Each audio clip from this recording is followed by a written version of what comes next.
ದೇವರಿಗೆ ಸ್ತೋತ್ರವಾಗಲಿ.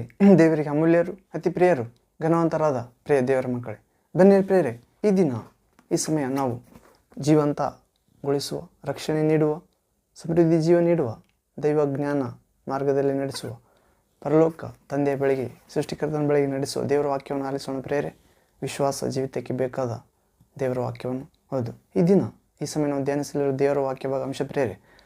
ಕಳೆದ ವಾಕ್ಯ ಭಾಗಗಳಲ್ಲಿ ಕೇಳಿಸಿಕೊಂಡೆವು ವರದ ಬಗ್ಗೆ ಪ್ರೇರೆ. ಹೌದು, ಸತ್ಯ ಅಸತ್ಯಾತ್ಮಗಳನ್ನು ವಿವೇಚಿಸುವ ವರ. ಹೌದು, ಸತ್ಯ ಅಸತ್ಯಾತ್ಮಗಳನ್ನು ವಿವೇಚಿಸುವ ವರ. ಹೌದು, ಅದರ 3ನೇ ಭಾಗವನ್ನು ನಾವು ಧ್ಯಾನಿಸೋಣ ಪ್ರೇರೆ. ಇದಕ್ಕೆ ಮೊದಲು ನಾವು ದೇವರ ಪರಿಶುದ್ಧಾತ್ಮನಲ್ಲಿ ಜ್ಞಾನಕ್ಕಾಗಿ, ಶಕ್ತಿಗಾಗಿ, ಬುದ್ಧಿ ವಿಕಾಸಗೊಳ್ಳುವುದಕ್ಕಾಗಿ ಕೇಳುವ ವಾಕ್ಯ ನಮ್ಮ ಹೃದಯ ಸರಿಯಾಗಿ ಸ್ವೀಕರಿಸಲು, ಫಲವತ್ತಾದ ಭೂಮಿಯಂತೆ ಸ್ವೀಕರಿಸಲು, ಫಲ ಕೊಡುವಂತೆ ಪ್ರಾರ್ಥಿಸೋಣ ಪ್ರಿಯರೇ. ನನ್ನೊಂದಿಗೆ ಪ್ರಾರ್ಥಿಸಿರಿ. ಪ್ರಾರ್ಥನೆ. ತಂದೆಯೇ, ಸರ್ವಶಕ್ತ ದೇವರೇ, ಪರಿಶುದ್ಧನೇ, ಪರಿಶುದ್ಧನೇ, ಪರಿಶುದ್ಧನೇ, ಜೀವಸ್ವರೂಪನೇ, ಆದಿ ಸಂಭೂತನೇ. ಹೌದು ತಂದೆ, ಸತ್ಯ ಅಸತ್ಯಾತ್ಮಗಳನ್ನು ವಿವೇಚಿಸುವ ವರ ಎನ್ನುವುದನ್ನು ಧ್ಯಾನಿಸುತ್ತಿರುವಾಗ ನೀವೇ ನಿಮ್ಮ ಪರಿಶುದ್ಧ ಆತ್ಮನ ಮೂಲಕ ಅವರವರ ಸಾಮರ್ಥ್ಯಕ್ಕೆ ಅನುಗುಣವಾಗಿ ಹಂಚಿಕೊಟ್ಟ ಈ ವರವನ್ನು ಧ್ಯಾನಿಸುವಾಗ ದೇವ, ನಮ್ಮಲ್ಲಿ ಕೂಡ ನಿಮ್ಮ ಚಿತ್ತದಂತೆ ಕಾರ್ಯ ಮಾಡಿ ವಾಕ್ಯದಲ್ಲಿರುವ ದುಷ್ಟ ಬೋಧನೆಯನ್ನು, ಹುಳಿ ಹಿಟ್ಟನ್ನು ಕಂಡುಹಿಡಿದು ತೆಗೆದುಹಾಕಿ ಶ್ರೇಷ್ಠ ಹಿಟ್ಟಾಗಿ, ಹೌದು ಪ್ರಭುವೇ, ಬೆಟ್ಟದ ಮೇಲೆ ಕಟ್ಟಲ್ಪಟ್ಟಿರುವ ಮನೆಯಂತೆ, ಹೌದು, ದೀಪಸ್ತಂಭದ ಮೇಲೆ ಇಟ್ಟಿರುವ ದೀಪದಂತೆ ಜೀವಿಸಲು ಮತ್ತು ಅನೇಕರ ಮುಂದೆ ನಮ್ಮ ಬೆಳಕು ಬೆಳಗುವಂತೆ, ನಾವು ಲೋಕಕ್ಕೆ ಬೆಳಕಾಗುವಂತೆ, ಭೂಮಿ ಉಪ್ಪಾಗುವಂತೆ, ಹೌದು, ನಮ್ಮೆಲ್ಲರನ್ನು ಅನುಗ್ರಹಿಸುತ್ತಾ ಬರಬೇಕೆಂದು ಹೀಗೆ ಸೈತಾನನು ವಿಶ್ವಾಸ ಎಂಬ ಜೀವನದಲ್ಲಿ, ಪ್ರಾರ್ಥನೆ ಎಂಬ ಜೀವನದಲ್ಲಿ, ಪರಿಶುದ್ಧತೆ ಎಂಬ ಜೀವನದಲ್ಲಿ, ಸಭೆ ಎಂಬ ಜೀವನದಲ್ಲಿ, ಸಾಕ್ಷ್ಯ ಎಂಬ ಜೀವನದಲ್ಲಿ ಹಾಕಿರುವ ಎಲ್ಲ ಹುಳಿಹಿಟ್ಟನ್ನು ಕಂಡುಹಿಡಿದು ಕಿತ್ತೆಸೆಯಲು ಎಚ್ಚರಿಕೆಯಾಗಿರುವಂತೆ, ಹುಳಿಹಿಟ್ಟಿನ ಬೋಧನೆಯಲ್ಲಿ ನಾವು ಜಾಗೃತಿಯಾಗಿದ್ದು ಜಯಿಸುವಂತೆ, ಸರಿಯಾದ ಪಾಸ್ಕಾ ಹುಳಿರಹಿತ ರೊಟ್ಟಿಯನ್ನು ಯೇಸುವೆ ನಿಮ್ಮನ್ನು ಭುಜಿಸುವಂತೆ ವಾಕ್ಯದ ಮುಖಾಂತರ ಪರಿಶುದ್ಧಾತ್ಮನ ಕಾರ್ಯ ಮಾಡಬೇಕೆಂದು ಹೀಗೆ ಸೈತಾನನ ಎಲ್ಲ ಅಗ್ನಿಬಾಣಗಳನ್ನು, ತಂತ್ರಗಳನ್ನು, ದೂತರನ್ನು ನಮ್ಮ ಕಾಲ ಕೆಳಗೆ ಹಾಕಿ ತುಳಿಸಿ ಹಾಕಬೇಕೆಂದು ನಜರೇತಿನ ದೇವಕುಮಾರನೇ ಯೇಸಪ್ಪ ನಿಮ್ಮ ನಾಮದಲ್ಲಿ ಪ್ರಾರ್ಥಿಸಿ ಬೇಡಿ ಹೊಂದಿದ್ದೇವೆ ಸರ್ವಾಧಿಕಾರಿಯೇ. Amen, amen. Thank you father, thank you Jesus Christ, thank you Holy Ghost, fire, living water flow. Amen. ಬನ್ನಿರ್ಪರೇ, ಈ ದಿನ ಈ ಸಮಯ ನಾವು ಧ್ಯಾನಿಸಲಿರುವ ವಾಕ್ಯ ಭಾಗ ಅಂಶ ಸತ್ಯ ಅಸತ್ಯಾತ್ಮಗಳನ್ನು ವಿವೇಚಿಸುವರ. ಇದನ್ನು ನಾವು ಆಲಿಸುವ ಮೊದಲು ಒಂದು ಚಿಕ್ಕ ಆತ್ಮೀಯ ಗೀತೆಯನ್ನು ಆಡಿಕೊಂಡು ನಾವು ವಾಕ್ಯವನ್ನು ಅರ್ಥ ಮಾಡಿಕೊಳ್ಳುವ ಕೃಪೆಯನ್ನು ಪ್ರಭು ಯೇಸುವಿನಲ್ಲಿ, ತಂದೆಯಲ್ಲಿ ಪರಿಶುದ್ಧಾತ್ಮ ಪ್ರಭುವಿನಲ್ಲಿ ಬೇಡಿಕೊಳ್ಳೋಣ. ನನ್ನೊಂದಿಗೆ ಏಕೀಭವಿಸಿ ಹಾಡಿರಿ ಪ್ರೇರೆ. ಹಾಡು ಯಾವಾಗಲೂ ಕರ್ತನಲ್ಲಿ ಸಂತೋಷಿಸಿರಿ. ಹೌದು ಪ್ರೇರೆ, ನಾವು ಫಿಲಿಪ್ಪಿ ಪತ್ರಿಕೆ 4ನೇ ಅಧ್ಯಾಯ 4ನೇ ವಾಕ್ಯದಲ್ಲಿ ಪೌಲನ ಮುಖಾಂತರ ಪರಿಶುದ್ಧಾತ್ಮ ಪ್ರಭು ಕ್ರಿಸ್ತಾತ್ಮನು ಬರೆಸಿರುವುದನ್ನು ನೋಡುತ್ತೇವೆ. ನಾನು ನಿಮಗೆ ಮತ್ತೆ ಒತ್ತಿ ಹೇಳುತ್ತೇನೆ, ಕರ್ತನಲ್ಲಿ ಸಂತೋಷಿಸಿರಿ ಎಂದು ತಿರುಗಿ ಒತ್ತಿ ಹೇಳುತ್ತೇನೆ, ಯಾವಾಗಲೂ ಕರ್ತನಲ್ಲಿ ಸಂತೋಷಿಸಿರಿ ಅಂದು. ಹೌದು ಪ್ರೇರೆ, ನಾವು ಸಂತೋಷೋಣ ಪ್ರೇರೆ. ಹೌದು, ದೇವರ ಆನಂದವೇ ನಮ್ಮ ಆಶ್ರಯ. ಹೌದು, ಹೀಗೆ ನನ್ನೊಂದಿಗೆ ಆಡಿರಿ ಪ್ರೇರೆ. ಯಾವಾಗಲೂ ಕರ್ತನಲ್ಲಿ ಸಂತೋಷಿಸಿರಿ, ಸಂತೋಷ ಪಡಿರಿ. ಯಾವಾಗಲೂ ಕರ್ತನಲ್ಲಿ ಸಂತೋಷಿಸಿರಿ, ಸಂತೋಷ ಪಡಿರಿ ಎಂದು ತಿರುಗಿ ಹೇಳುತ್ತೇನೆ, ಎಂದು ತಿರುಗಿ ಹೇಳುತ್ತೇನೆ, ಎಂದು ತಿರುಗಿ ಹೇಳುತ್ತೇನೆ. ದೇವರ ಮಗುವೆ, ಎಂದು ತಿರುಗಿ ಹೇಳುತ್ತೇನೆ. ಯಾವಾಗಲೂ ಯೇಸುವಿನಲ್ಲಿ ಸಂತೋಷಿಸಿರಿ, ಸಂತೋಷ ಪಡಿರಿ. ಯಾರ್ಯಾರು ಆತನನ್ನು ಅಂಗೀಕರಿಸಿದರೋ, ಆತನ ಹೆಸರಿನಲ್ಲಿ ನಂಬಿಕೆ ಇಟ್ಟರೋ, ಯಾರ್ಯಾರು ಆತನನ್ನು ಅಂಗೀಕರಿಸಿದರೋ, ಯಾರ್ಯಾರು ಯೇಸುವಿನಲ್ಲಿ ನಂಬಿಕೆ ಇಟ್ಟರೋ, ಅವರಿಗೆ ಸಿಕ್ಕುವುದು ಪರಲೋಕ ಭಾಗ್ಯವು. ಆಮೇನ್. ಅವರಿಗೆ ಸಿಕ್ಕುವುದು ನಿಜವಾದ ಸಂತೋಷವು.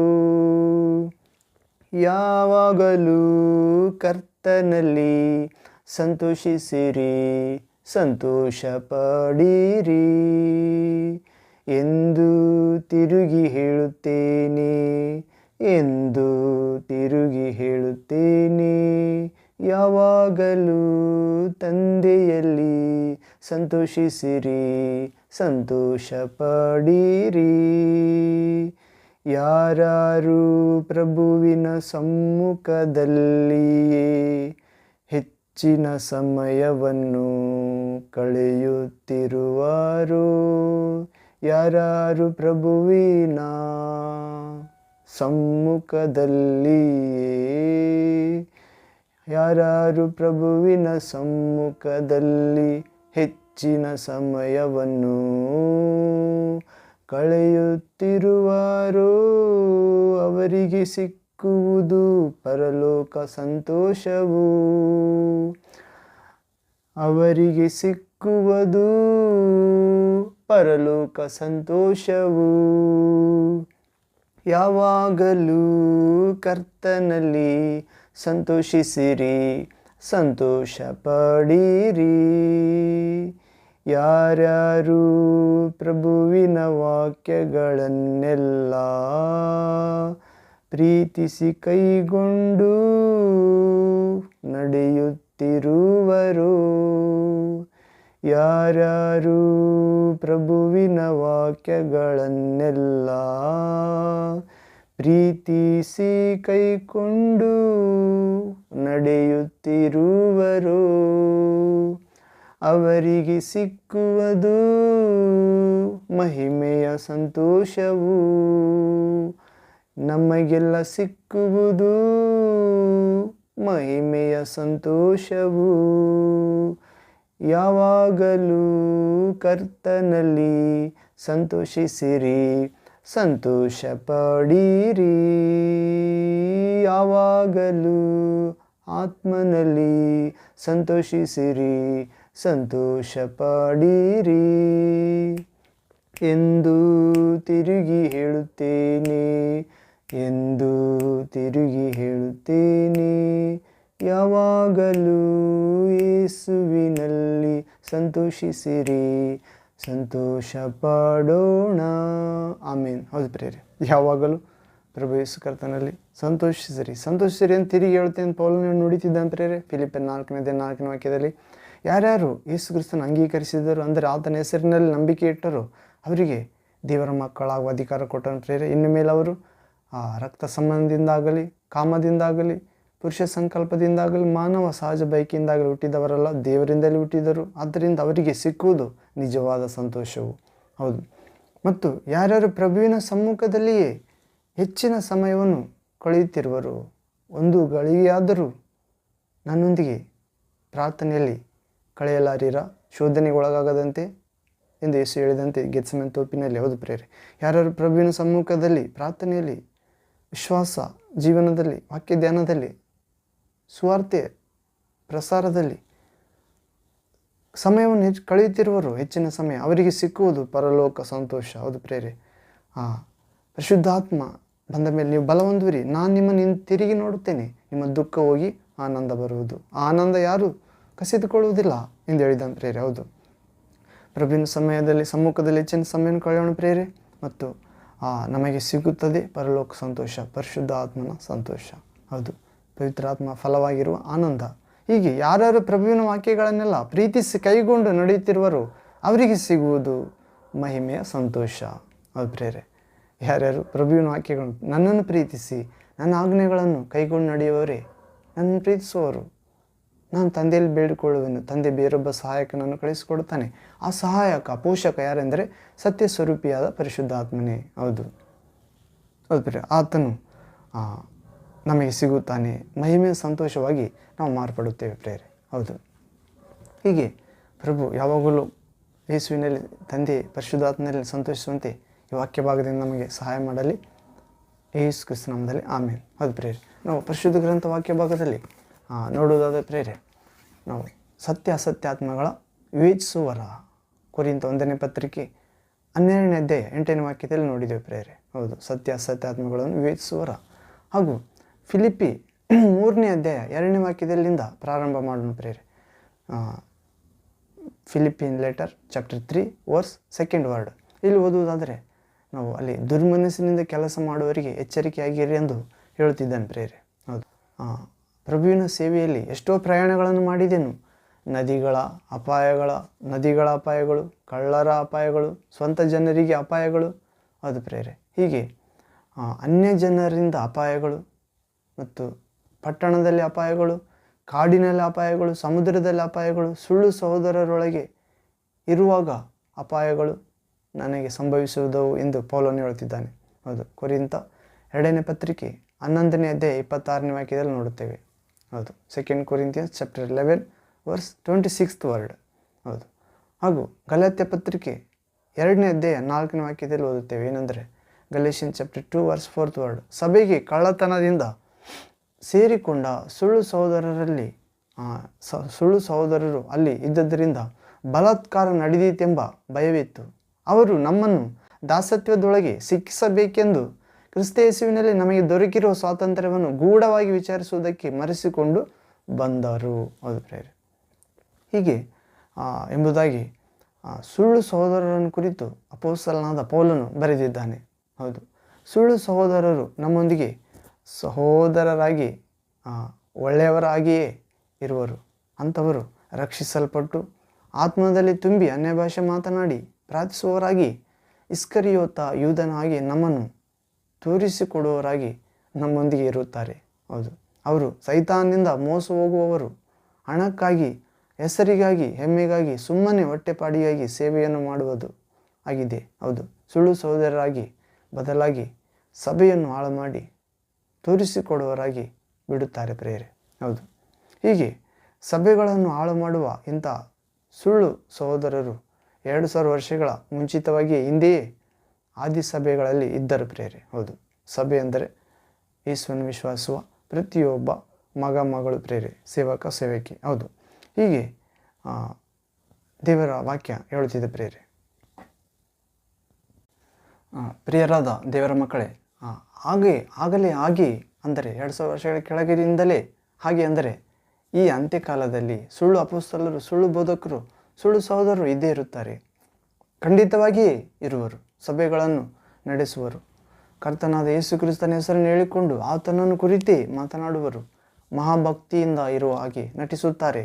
ಆತನನ್ನು ಹಾಡಿ ಸ್ತುತಿಸುವರು ಮತ್ತು ಆರಾಧನೆ ಮಾಡುವರು. ಆದ್ದರಿಂದ ನೀವು ಎಲ್ಲ ಆತ್ಮಗಳನ್ನು ನಂಬಿಬಿಡದಂತೆ ಎಚ್ಚರಿಕೆಯಿಂದಿರಿ.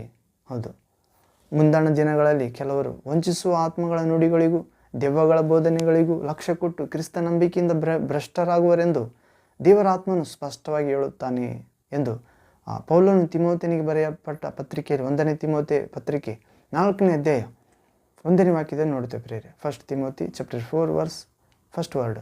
ಹೌದು, ಎಂಬುದಾಗಿ ದೇವರಾದ ಕರ್ತನ ವಾಕ್ಯವು ಹೇಳುತ್ತದೆ.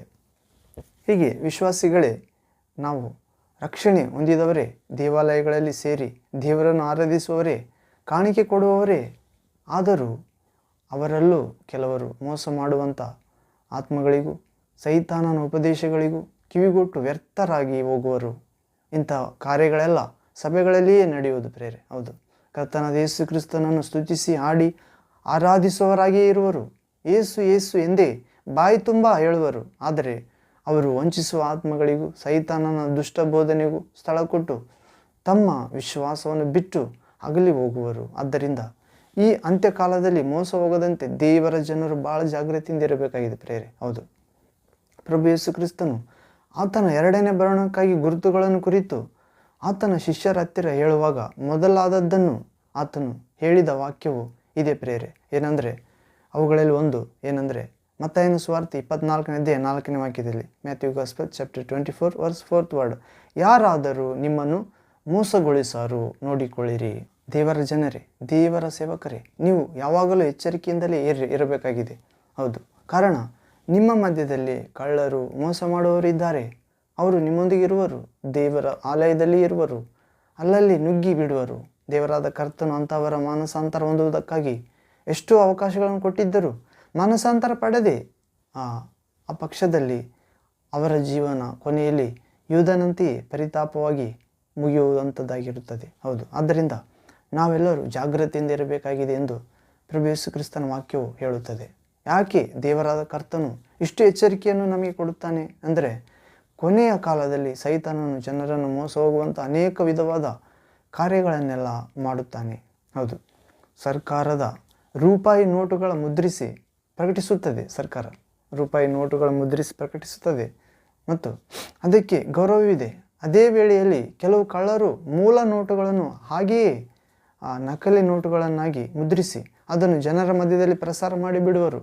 ಅದನ್ನು ಸಾಧಾರಣವಾದ ಜನರಿಂದ ಕಂಡುಹಿಡಿಯಲು ಸಾಧ್ಯವೇ ಆಗದು. ಅದರ ನಿಮಿತ್ತವಾಗಿ ದೇಶದ ಆರ್ಥಿಕತೆ ಕುಸಿದು ಹೋಗುವುದು ಮತ್ತು ಕರ್ತನಾದ ದೇವರ ರಾಜ್ಯವು ಹಾಗೆಯೇ ಬಲಿಪಶುಗಳಾಗಿ ಅನೇಕ ರೀತಿಯ ದುಷ್ಟತ್ವಗಳಿಗೆ ಅರ್ಹನಾಗಿರುತ್ತಾನೆ. ಅದು ಪ್ರಿಯ, ಕರ್ತನಾದ ದೇವರ ರಾಜ್ಯವು ಹಾಗೆಯೇ ಅನೇಕ ಜನರು ಅಯೋಗ್ಯತೆಯಿಂದ ಕಾರ್ಯ ಸಾಧಿಸುತ್ತಾ ಬಲಿಪಶುಗಳಾಗಿ ಅನೇಕ ರೀತಿಯ ದುಷ್ಟ ಕಾರ್ಯಗಳನ್ನು ಮಾಡುತ್ತಾ ಅವರು ಯೂದನಂತೆ ತಪ್ಪಾದ ಮಾರ್ಗದಲ್ಲಿ ಶಿಕ್ಷೆಗೆ ಅರ್ಹರಾಗಿರುತ್ತಾರೆ ಪ್ರಿಯರೇ. ಮತ್ತು ನಕಲಿ ಕಾರ್ಯಗಳನ್ನು ಅವರು ಸೈತಾನನ ಮೂಲಕ ಮಾಡುತ್ತಾರೆ. ಹೌದು, ಹೀಗೆ ಸುಳ್ಳು ಬೋಧಕರಂತೆ ಸುಳ್ಳು ಬೋಧಕರನ್ನು, ಸುಳ್ಳು ಸೇವಕರನ್ನು, ಸುಳ್ಳು ಪ್ರವಾದಿಗಳನ್ನು, ಸುಳ್ಳು ಬಿಷಪ್ಗಳನ್ನು ಎಬ್ಬಿಸುವನು ಪ್ರಿಯರೇ. ಸೈತಾನನು ಸುಳ್ಳು ಬೋಧಕರಂತೆ ಸುಳ್ಳು ಸೇವಕರನ್ನು, ಬೋಧಕರನ್ನು, ಪ್ರವಾದಿಗಳನ್ನು, ಸುಳ್ಳು ಬಿಷಪರನ್ನು ಎಬ್ಬಿಸುತ್ತಾನೆ. ಹೌದು, ಇಂಥ ಸುಳ್ಳಾದವರನ್ನು ರೂಪಿಸುವುದರಲ್ಲಿ ಸೈತಾನನು ಮಹಾತಂತ್ರಶಾಲಿ. ಹೌದು, ಇಂತಹ ನಕಲಿಗಳನ್ನು ಹೇಗೆ ಕಂಡುಹಿಡಿಯುವುದು ಎಂದರೆ, ವಿವೇಚಿಸುವ ವರವನ್ನು ಹೊಂದಿದ್ದರೆ ಮಾತ್ರ ಇದು ಸಾಧ್ಯ. ಹಾಗೂ ಇನ್ನೊಂದು ಏನೆಂದರೆ, ಅವರ ಫಲ ಅಂದರೆ ಅವರ ಗುಣ ನಡತೆಯಿಂದ, ಫಲ ಅಂದರೆ ಅವರ ಸ್ವಭಾವ ಮತ್ತು ಸದ್ಗುಣಗಳ ಮೂಲಕ ಸುಲಭವಾಗಿ ಪತ್ತೆ ಮಾಡಬಹುದು. ಹೌದು, ಒಳ್ಳೆ ಮರ ಒಳ್ಳೆ ಫಲ ಕೊಡುತ್ತದೆ, ಕೆಟ್ಟ ಮರ ಕೆಟ್ಟ ಫಲ ಕೊಡುತ್ತದೆ, ಪ್ರಭು ಯೇಸು ಹೇಳಿದಂತೆ. ಹೌದು, ಹೀಗೆ ಸುಳ್ಳು ಪ್ರವಾದಿಗಳ ವಿಷಯದಲ್ಲಿ ಎಚ್ಚರವಾಗಿರಿ. ಅವರು ಕುರಿವೇಷ ಹಾಕಿಕೊಂಡು ನಿಮ್ಮ ಬಳಿಗೆ ಬರುತ್ತಾರೆ, ಆದರೆ ಒಳಗೆ ನೋಡಿದರೆ ಅವರು ಹಿಡ್ಕೊಂಡು ಹೋಗುವ ತೋಳಗಳೇ. ಹೌದು ಪ್ರಿಯರೇ, ಅವರ ಫಲಗಳಿಂದ ಅವರನ್ನು ಗುರುತು ಹಚ್ಚುವಿರಿ ಎಂದು ಮತ್ತಾಯನ ಸುವಾರ್ತೆ 7ನೇ ಅಧ್ಯಾಯ 16ನೇ ವಾಕ್ಯದಿಂದ 17ನೇ ವಾಕ್ಯದಲ್ಲಿ ಓದುತ್ತೇವೆ ಪ್ರಿಯರೇ. ಅವರ ಫಲಗಳಿಂದ ಅವರನ್ನು ಗುರುತು ಹಚ್ಚುವಿರಿ. ಹೌದು, ಸುಳ್ಳು ಪ್ರವಾದಿ, ಸುಳ್ಳು ಬೋಧಕ ಅವರನ್ನು ಹೌದು ಎಂಬುದಾಗಿ ದೇವರ ವಾಕ್ಯವು ನಮಗೆ ಸ್ಪಷ್ಟವಾಗಿ ಹೇಳುತ್ತದೆ. ಅವರಿಂದ ಕರ್ತನಾದ ಯೇಸು ಕ್ರಿಸ್ತನು ಮಹಿಮೆ ಪಡುತ್ತಾನಾ? ಅವರಿಂದ ಆತ್ಮಗಳು ಆತನ ಹಿಂಡಿನಲ್ಲಿ ಸೇರಿಸಲ್ಪಡುತ್ತಾರಾ? ಅವರ ಜೀವನ ಸಾಕ್ಷಿಯಾಗಿ ಇರುವುದಾಗಿ ಇದೆಯಾ ಎಂಬುದನ್ನು ನಾವು ತಿಳಿದುಕೊಳ್ಳಬೇಕಾಗಿದೆ ಪ್ರಿಯರೇ. ಇದನ್ನು ನಾವು ಹೇಗೆ ತಿಳಿದುಕೊಳ್ಳಲು ಸಾಧ್ಯ ಎಂದರೆ, ನಾವು ಆತ್ಮನಲ್ಲಿ ತುಂಬಿ ಪ್ರಾರ್ಥಿಸುವಾಗಲೇ ಪರಿಶುದ್ಧ ಆತ್ಮನು ಸ್ಪಷ್ಟವಾಗಿ ನಮಗೆ ತೋರಿಸುತ್ತಾನೆ. ನಿಮ್ಮೊಳಗೆ ಪರಿಶುದ್ಧಾತ್ಮನು ಇರುವುದರಿಂದ ಸುಳ್ಳು ಉಪದೇಶ ಮಾಡುವವರು, ಸುಳ್ಳು ಸೇವಕರು, ಸುಳ್ಳು ಪ್ರವಾದನೆಗಳನ್ನು ಹೇಳುವವರು ಯಾರಾದರೂ ನಿಮ್ಮ ಸಮೀಪಕ್ಕೆ ಬರುವಾಗ ನಿಮ್ಮ ಆತ್ಮ ಅವರ ಆತ್ಮದೊಂದಿಗೆ ಒಪ್ಪಿ ಹೋಗದೆ ಇರುವುದು ನಿಮಗೆ ಚೆನ್ನಾಗಿ ಗೊತ್ತು. ಹೌದು ಪ್ರಿಯರೇ, ಅವರ ಆತ್ಮ ನಿಮ್ಮ ಮಾತು ಸೇರುವುದಿಲ್ಲ. ನಿಮ್ಮ ಆತ್ಮ ಅಂಥವರನ್ನು ಬಹಳ ಸರಿಯಾಗಿ ಹಿಡಿಯುತ್ತದೆ. ಹೌದು, ಅಂತ ಹೇಳಿ ನೀವು ನಿಜವಾಗಿ ದೇವರನ್ನು ಪ್ರೀತಿಸುವವರಾದರೆ ನಿಮ್ಮ ಆತ್ಮ ಅಂಥವರನ್ನು ಬಹಳ ಸರಿಯಾಗಿ ಕಂಡು ಹಿಡಿಯುವಿರಿ ಆತ್ಮದಲ್ಲಿ. ಆದ್ದರಿಂದ ಪರಿಶುದ್ಧಾತ್ಮನಿಂದ ತುಂಬಿ ಆತ್ಮಗಳನ್ನು ವಿವೇಚಿಸುವ ವರವನ್ನು ಹೊಂದಿಕೊಳ್ಳಬೇಕಾದದ್ದು ಬಹಳ ಅವಶ್ಯಕವಾಗಿದೆ ಪ್ರಿಯರೇ. ಹೌದು, ಆದರೆ ನಾವು ಪರಿಶುದ್ಧ ಗ್ರಂಥ 2ನೇ ಕೊರಿಂಥ 11ನೇ ಅಧ್ಯಾಯ 13-14 ವಾಕ್ಯದಲ್ಲಿ ಓದುತ್ತೇವೆ ಪ್ರಿಯರೇ.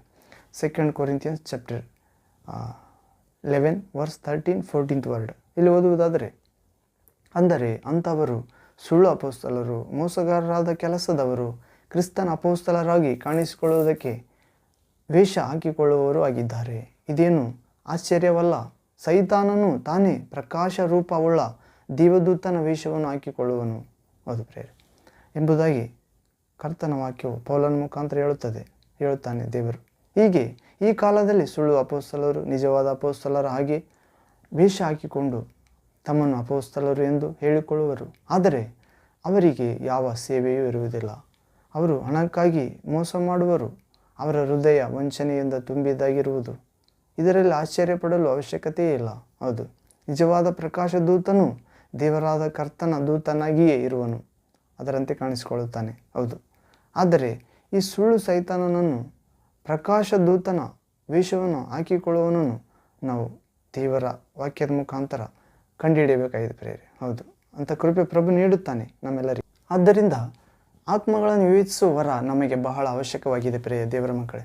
ಇಂಥ ಮೋಸ ಮಾಡುವ ಅಶುದ್ಧಾತ್ಮಗಳು ಎಷ್ಟರವರೆಗೆ ಕ್ರಿಯೆ ಮಾಡುವುದು ಎಂಬುದನ್ನು ಸತ್ಯವೇದವು ನಮಗೆ ಹೇಳುತ್ತದೆ. ಯಾಕಂದರೆ ಮೊದಲು ಮತಭ್ರಷ್ಟತೆಯು ಉಂಟಾಗಿ ಅಧರ್ಮ ಸ್ವರೂಪನು ಬಯಲಿಗೆ ಬಂದ ಹೊರತು ಆ ದಿನವೂ ಬರುವುದಿಲ್ಲ.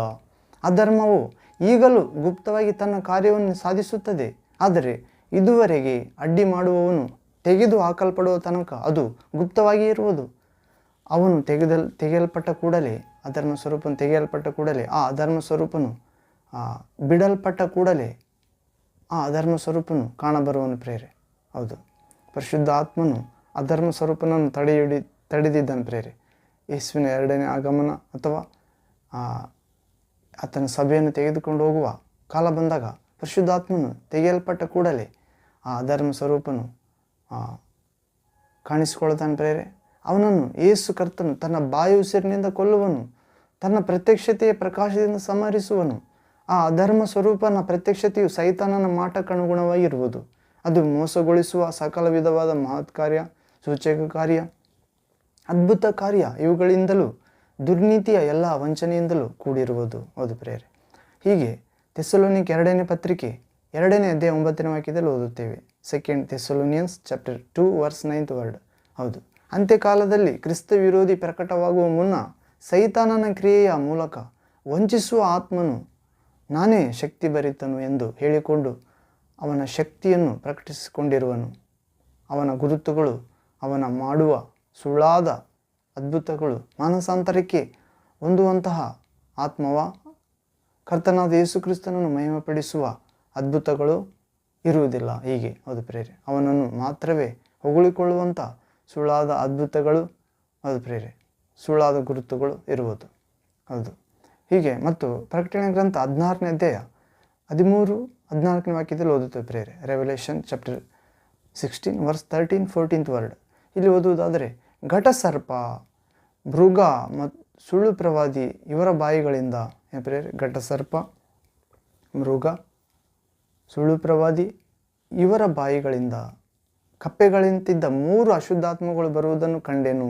ಇವು ಮಹತ್ ಕಾರ್ಯಗಳನ್ನು ಮಾಡುವ ದೆವ್ವಗಳು, ಲೋಕದಲ್ಲೆಲ್ಲಿಯೂ ಇರುವ ರಾಜರ ಬಳಿಗೆ ಹೋಗಿ ಸರ್ವಶಕ್ತನಾದ ದೇವರ ಮಹಾದಿನದಲ್ಲಾಗುವ ಯುದ್ಧಕ್ಕೆ ಅವರನ್ನು ಕೂಡಿಸುವಂತೆ ಪ್ರೇರೆ. ಹೌದು, ಪ್ರಕಟಣೆ ಗ್ರಂಥ 16ನೇ ಅಧ್ಯಾಯದಲ್ಲಿ ನೋಡುತ್ತೇವೆ 13-14ನೇ ವಾಕ್ಯ ಎಂಬುದಾಗಿ ದೇವರ ವಾಕ್ಯ ಹೇಳುವುದನ್ನು ನೋಡುತ್ತೇವೆ ಪ್ರೇರೆ. ಹೀಗೆ ನಾವು ವಿವೇಚಿಸುವ ವರ ನಮಗೆ ಅವಶ್ಯಕವಾಗಿದೆ ಪ್ರೇರೆ. ಹೀಗೆ ಮೋಸ ಮಾಡುವ ಶುದ್ಧಾತ್ಮಗಳು ನಾವು ಕಂಡುಹಿಡಿಯಲು ಸಾಧ್ಯ ಮತ್ತು ಪ್ರಭು ಕ್ರಿಸ್ತ ವಿರೋಧಿಯನ್ನು ನಮಗೆ ತಿಳಿಯಪಡಿಸಿ ಅವನಿಂದ ರಕ್ಷಿಸುತ್ತಾನೆ. ಮತ್ತು ದೇವರಲ್ಲಿ ಪ್ರಿಯರಾದ ದೇವರ ಮಕ್ಕಳೇ, ಯೇಸುವಿನ ನಾಮದಲ್ಲಿ ಸೈತಾನನು ಅಶುದ್ಧಾತ್ಮಗಳು ಸೈತಾನನು ಅದ್ಭುತಗಳನ್ನು ಮಾಡುತ್ತಾನೆ ಎಂಬುದು ನಿಮಗೆ ಗೊತ್ತಾಗಬೇಕಾಗಿದೆ. ಮಾಡುತ್ತಾನೆ ಎಂದು ಯೇಸು ಹೇಳಿದ್ದಾನೆ. ಹೌದು ಪ್ರಿಯರೇ, ಕಾರಣ ಪ್ರಧಾನ ದೇವದೂತರಲ್ಲಿ ಒಬ್ಬನಾಗಿದ್ದವನು ಸೈತಾನನಾಗಿ ಬದಲಾದವನು ಆತನು. ಅವನಿಗೆಂದು ಅಧಿಕಾರವನ್ನು ಶಕ್ತಿಯನ್ನು ಕೊಟ್ಟಿರುವ ದೇವರಾದ ಕರ್ತನು ಅದನ್ನು ಅವನಿಂದ ಇನ್ನೂ ತೆಗೆದುಕೊಳ್ಳಲಿಲ್ಲ. ಅದನ್ನು ಅಂತ್ಯಕಾಲದವರೆಗೆ ಅವನಿಗೆ ಬಿಟ್ಟಿರುತ್ತಾನೆ ದೇವರು. ಹೌದು, ಆದ್ದರಿಂದಲೇ ಸೈತಾನನ ಆತ್ಮಗಳು ಸುಳ್ಳಾದ ಅದ್ಭುತಗಳನ್ನು ಮಾಡಿ ಜನರನ್ನು ವಂಚಿಸುತ್ತಿದ್ದಾನೆ. ಅವುಗಳು ಮಾಡುವ ಅದ್ಭುತಗಳು ಮಾನಸಾಂತರಕ್ಕೆ ಹೊಂದುವಂತಹ ಅದ್ಭುತಗಳಲ್ಲ, ಅಥವಾ ಜನರನ್ನು ದೇವರ ಪ್ರಭುವಿನ ಹತ್ತಿರ, ಯೇಸುವಿನ ರಕ್ಷಣೆ ಹತ್ತಿರ ಸೇರಿಸುವಂಥ ಅದ್ಭುತಗಳಾಗಿ ಇರುವುದಿಲ್ಲ. ಹೀಗೆ ಸೈತಾನನ ಆತ್ಮಗಳು ಮಾಡುವ ಅದ್ಭುತಗಳೆಲ್ಲ ಜನರನ್ನು ವಂಚಿಸಲು, ಅವನನ್ನು ಮಾತ್ರವೇ ಮೆಚ್ಚಿಸಿಕೊಳ್ಳುವಂಥ ಕಾರ್ಯದಿಂದ ತುಂಬಿರುತ್ತವೆ. ಜನರನ್ನು ಮೋಸ ಮಾಡಿ ಸಂಪಾದಿಸಲು, ಜನರ ಕಡೆಗೆ ತಿರುಗಿಕೊಳ್ಳುವಂತಹ ಸುಳ್ಳಾದ ಅದ್ಭುತಗಳಾಗಿರುವುದು ಆಗಿದೆ ಪ್ರೇರೆ. ಹೌದು, ಅದರಿಂದಲೇ ಇಂತಹ ಆತ್ಮಗಳು ಅವುಗಳನ್ನು ಹೊಂದಿರುವ ವ್ಯಕ್ತಿಗಳಲ್ಲಿ ಕೆಲವರು ಜನರ ಮಧ್ಯದಲ್ಲಿ ತಮ್ಮ ಕೈಗಳನ್ನು ಮುಚ್ಚಿ ತೆರೆದು ಅಥವಾ ಬಾಯಿ ಮುಚ್ಚಿ ತೆರೆದು ಇನ್ನಿತರೆ ಬೇರೆ ಏನಾದರೊಂದು ಥರದಲ್ಲಿ ಅದ್ಭುತಗಳನ್ನು ಮಾಡಿ ಏನಾದರೂ ತೋರಿಸುತ್ತಾರೆ. ಅವುಗಳೆಲ್ಲ ಮಾಯವಾದ ಸುಳ್ಳಾದ ಅದ್ಭುತಗಳನ್ನು ಮಾಡಿ ಜನರನ್ನು ವಂಚಿಸುವ ಅಶುದ್ಧಾತ್ಮಗಳು ಎಂಬುದಾಗಿ ಪರಿಶುದ್ಧ ಗ್ರಂಥ ಬೈಬಲ್ ಸತ್ಯವೇದ ಹೇಳುತ್ತದೆ. ಹೀಗೆ ಅಂತ್ಯಕಾಲದಲ್ಲಿ ಇಂತಹ ಕಾರ್ಯಗಳೆಲ್ಲ ನಡೆಯುವುದು. ಆದ್ದರಿಂದ ನಾವು ಬಹಳ ಎಚ್ಚರಿಕೆಯಿಂದಿರಬೇಕು. ಈ ಅಂತ್ಯಕಾಲದಲ್ಲಿ ಎಲ್ಲ ಥರದ ಆತ್ಮಗಳನ್ನು ನಂಬದೆ ಇದು ದೇವರಿಂದ ಉಂಟಾದದ್ದೇ ಎಂದು ಗಮನಿಸಿ ನೋಡಬೇಕಾಗಿದೆ. ಹೌದು, ಒಂದು ಸಮಯ ನೈಜೀರಿಯಾ ಒಬ್ಬ ದೇವ ಸೇವಕ ಪ್ರೇರೆ ನೈಜೀರಿಯಾ ದೇಶದಲ್ಲಿರುವ ಕೆಲವು ಸಭೆಗಳಲ್ಲಿ ಕಾಣಲ್ಪಟ್ಟ ಉಜ್ಜೀವನವನ್ನು ನೋಡಲು ಹೋಗಿದ್ದನು ಮತ್ತು ಆತನ ಸೇವೆಗೆ ಸೇರಿದ ವ್ಯಕ್ತಿಯೊಂದಿಗೆ ಅಲ್ಲಿ ಹಲವಾರು ಸಭೆಗಳ ಧರ್ಮಗ್ರಂಥದಿಂದ ಸ್ಥಾಪಿಸಲಾದ ವಾಕ್ಯದಡಿಯಲ್ಲಿ ಸ್ಥಾಪಿಸಲಾದ ಸಭೆಗಳನ್ನು ಭೇಟಿಯಾಗಲು ಬೆಳೆದಂಥ ಸಭೆಗಳನ್ನು ಭೇಟಿಯಾಗಲು ಹೋದ ಪ್ರೇರೆ ಅಲ್ಲಿ ಪ್ರವಾದಿ ಎಂದು ಎಲ್ಲರಿಂದ ಕರೆಯಲ್ಪಡುವಂಥ ಮತ್ತು ವಿಶ್ವದಾದ್ಯಂತ ಬಹಳ ಪ್ರಸಿದ್ಧಿ ಹೊಂದಿದಂತಹ ಒಬ್ಬ ಬೋಧಕ ಸಭೆಯನ್ನು ನಡೆಸುತ್ತಿದ್ದಾರೆ.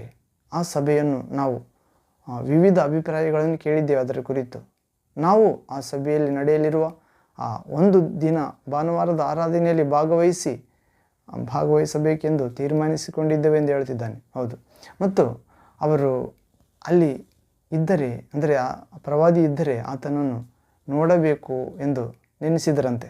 ಹೌದು, ಆ ಭಾನುವಾರದ ಆರಾಧನೆಯಲ್ಲಿ ಅಲ್ಲಿ ಒಂದು ಭಾನುವಾರದ ಆರಾಧನೆಗೆ ಅಲ್ಲಿದ್ದ ಒಬ್ಬ ಸೇವಕ ಸಹೋದರ ಅವರನ್ನು ಆ ಸಭೆಗೆ ಕರೆದುಕೊಂಡು ಹೋದರಂತೆ ಪ್ರೇರೆ. ಆರಾಧನೆ ಸಮಯಕ್ಕೆ ಮುಂಚಿತವಾಗಿಯೇ ಅವರು ಅಲ್ಲಿಗೆ ಹೋಗಿ ಸೇರಿಬಿಟ್ರು. ಆ ಆಲಯದಲ್ಲಿ ಇದ್ದ 4 ಬಾಗಿಲಲ್ಲಿ ಕಾವಲುಗಾರರನ್ನು ನಿಲ್ಲಿಸಲಾಗಿತ್ತು ಮತ್ತು ಭೇಟಿಯಾಗಲು ಆರಾಧನೆ ಭಾಗವಹಿಸಲು ಹೋಗಿದ್ದವರು ಒಂದು ಬಾಗಿಲ ಮೂಲಕ ಒಳಗೆ ಪ್ರವೇಶಿಸಲು ಪ್ರಯತ್ನಿಸಿದಾಗ ಅಲ್ಲಿದ್ದ ಕಾವಲುಗಾರರು ಅವರನ್ನು ಒಳಗೆ ಬಿಡದೆ ತಡೆದು ನಿಲ್ಲಿಸಿ, ಒಳಗೆ ಹೋಗಬಾರದು, ಹೊರಗೆ ಹೋಗಿರಿ ಎಂದು ಹೇಳಿದರಂತೆ. ಆಗ ಏನು ಆಲಯದೊಳಗೂ ಹೋಗಲು ಬಿಡುವುದಿಲ್ಲ ಅನ್ನುತ್ತಾನಲ್ಲ ಎಂದು ಅವರು ಆ ಸನ್ನಿವೇಶವನ್ನು ನೋಡಿ ಗಾಬರಿ ಆಗುತ್ತಾರೆ. ಈ ಆಲಯದ ಆರಾಧನೆಯಲ್ಲಿ ಭಾಗವಹಿಸಲು ಭಾರತದಿಂದ 2 ಸೇವಕರು ಬರುತ್ತೇವೆ ಎಂದು ನಾವು ಮೊದಲೇ ಹೇಳಿದ್ದೇವಲ್ಲ ಎಂದು ಹೇಳುತ್ತಾರೆ. ಆದರೂ ಆ ಕಾವಲುಗಾರರು ಅವರನ್ನು ಒಳಗೆ ಬಿಡಲೇ ಇಲ್ಲ. ಕಾರಣ ಆಲಯದ ಆರಾಧನೆಯಲ್ಲಿ ಭಾಗವಹಿಸಲು ಟಿಕೆಟ್ ಬೇಕಂತೆ. ಆದ್ದರಿಂದ ಅವರೊಂದಿಗೆ ಬಂದಿದ್ದ ಸಹೋದರರು, ಸರಿ, ನಾನು ಹೋಗಿ ಟಿಕೆಟ್ ಖರೀದಿಸಿಕೊಂಡು ಬರುತ್ತೇನೆ ಎಂದು ಹೇಳಿಬಿಟ್ಟು ಆ ಆಲಯದ ಪಕ್ಕದಲ್ಲಿರುವ ಒಂದು ಕಚೇರಿಗೆ ಹೋದರು.